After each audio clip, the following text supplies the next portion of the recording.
Salut les amis, c'est Djibril Badji. Nouvelle vidéo où on va discuter un petit peu aujourd'hui des tendances du marché. Donc à mon avis, il y a énormément de questions que vous vous posez actuellement sur le marché de l'immobilier. Alors dans cette vidéo, je vais vraiment scinder deux choses, donc le marché de la vente et le marché du locatif qui en ce moment n'ont strictement rien à voir.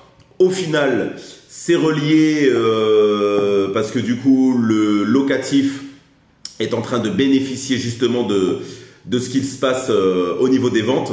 Mais quand je dis ils n'ont rien à voir, ça veut dire que, entre guillemets, ce qui se passe dans le locatif, c'est l'opposé de ce qui se passe au niveau de la vente.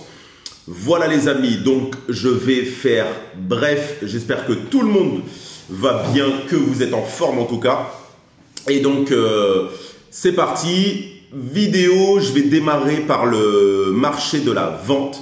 Qu'est-ce qui se passe en ce moment? Donc tout le monde vous parle du taux d'usure, tout le monde vous parle de un petit peu, voilà, les prêts bancaires qui sont très compliqués à obtenir en ce moment, et c'est vrai.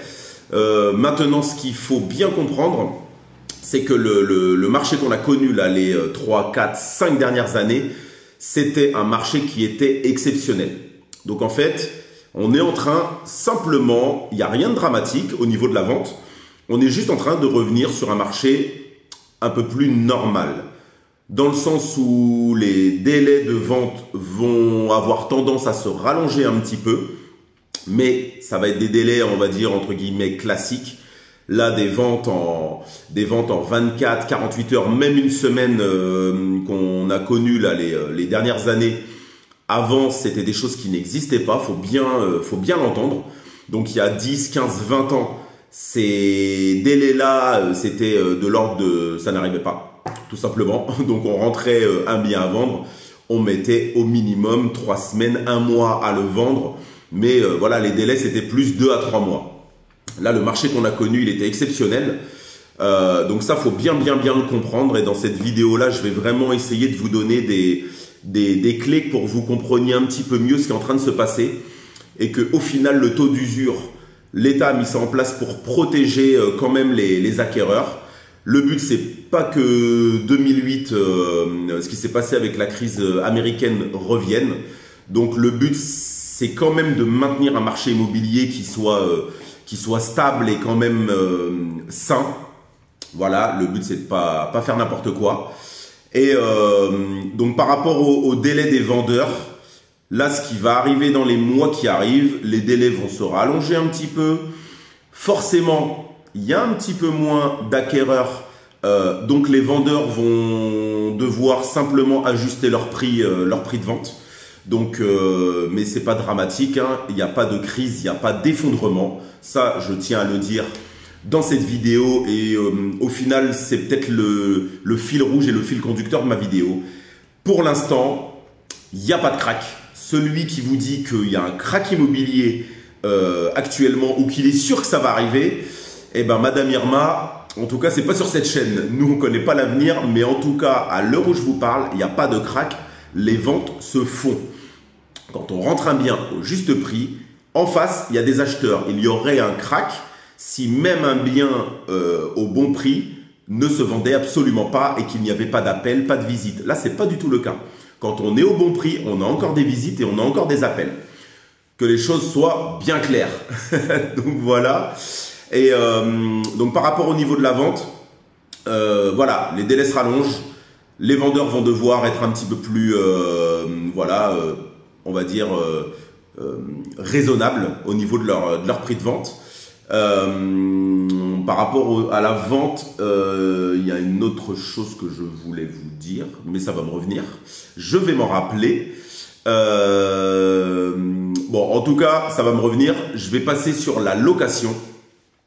Et là, par contre, la location, ça n'a strictement rien à voir parce qu'en fait, on a des gens qui ont, entre guillemets, ont eu peur avec les classifications F et G parce que là, la lettre G, très rapidement, les gens qui sont classés en G ne pourront plus louer.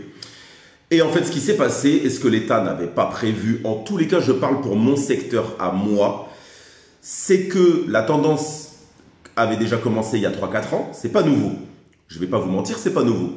Mais là, on a énormément de gens qui se disent de toute façon, dans le doute, je vais mettre mon appartement en location saisonnière. Parce qu'il n'y a pas de permis de louer et il n'y a aucune... vu qu'on paye nous-mêmes, quand on fait du saisonnier, on paye nous-mêmes les factures d'électricité, bah, l'État n'a pas besoin de réglementer la classification énergétique.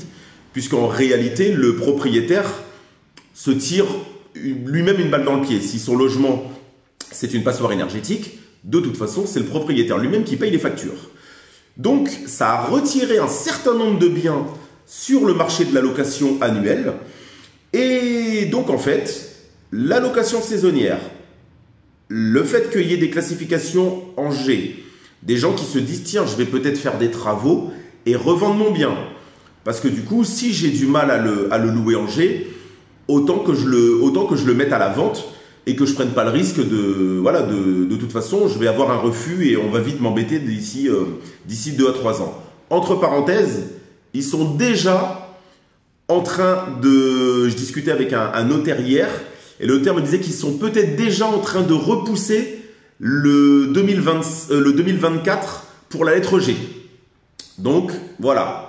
Ils mettent des règles, l'État met en place des choses pour protéger les locataires, c'est normal. Mais bon, vous voyez, hein, ce qui est dit il y a 6 mois, 1 an, ça sera peut-être pas encore valable dans l'année prochaine. Donc voilà. Mais en tous les cas, le marché de la location, il est saturé. Quand on rentre un bien aujourd'hui en location, on le loue comme ça. Ce qui se passait dans la vente, là, il y a encore 1 an, le vendeur, il mettait son bien à la vente, il savait que s'il était à peu près au bon prix, dans la semaine ou dans les 15 jours, c'était parti. Et bien là, c'est ce qui se passe avec la location.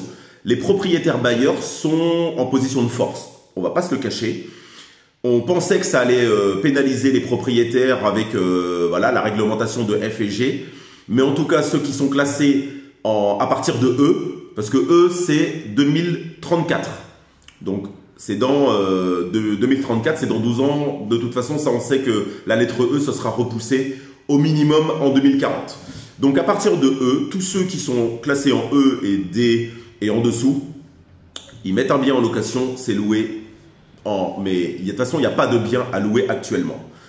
Donc, voilà, le but de ma vidéo, c'est de vous faire comprendre que les deux marchés sont complètement décorrélés.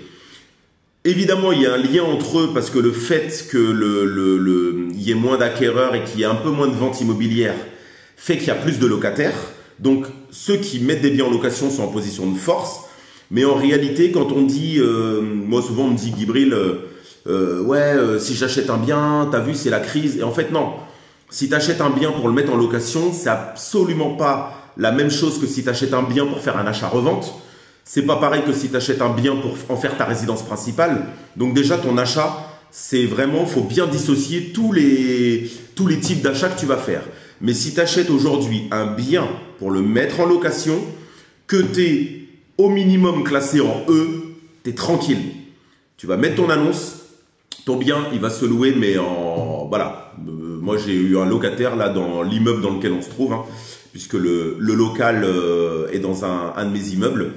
On a mis l'annonce, on a loué je sais plus les délais, mais le nombre d'appels, le nombre de demandes de visite, mais on l'a loué, mais sans forcer.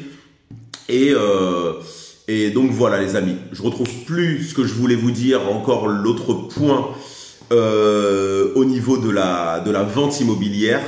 Mais voilà, s'il y a des points, des axes que vous devez retenir, la location, les propriétaires sont vraiment renforcés en ce moment. Il y a peu de biens, on est entre guillemets sûr de louer.